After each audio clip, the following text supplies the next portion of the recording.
એક બાજુ પોરબંદર નગરપાલિકાનું તંત્ર બાગ બગીચાના વિકાસ પાછળ કરોડો રૂપિયા વેડફી રહ્યું છે, બીજી બાજુ સ્ટ્રીટ લાઇટ જેવી પાયાની સુવિધા શહેરમાં આપવાની હોય ત્યારે અખાડા કરે છે। ઘણા લાંબા સમયથી શીતલા ચોકથી કીર્તિ મંદિર થઈને બંદર તરફ જતો રસ્તો અંધારામાં ગરકાવ થઈ ગયો છે અને સ્ટ્રીટ લાઇટો બંધ છે। ગાંધીજીના જન્મસ્થાન એવા કીર્તિ મંદિર જેવા પ્રવાસન સ્થળે આવતા પ્રવાસીઓ પણ પોરબંદર મહાનગરપાલિકાની આબરૂ લઈને જાય છે, તેથી વહેલી તકે અંધારાના ઓરડા દૂર કરવા જોઈએ તેવી માંગ થઈ છે।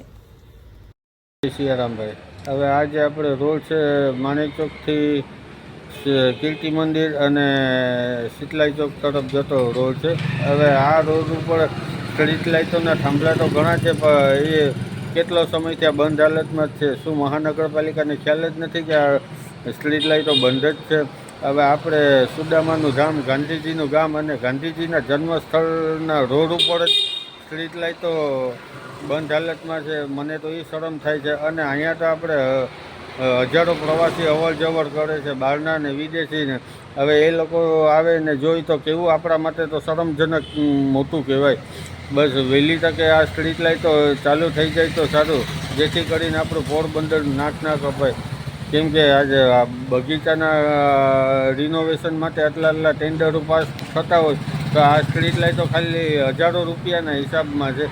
હવે એના માટે કંઈ જાજો લાંબો ખર્ચો નહીં થતો હોય, તો આ સ્ટ્રીટ લાઇટો જો વહેલી ચાલુ થઈ જાય તો સારું, જેથી કરીને આપણે પોરબંદરનું નાક ના કપાય। જય સિયારામ।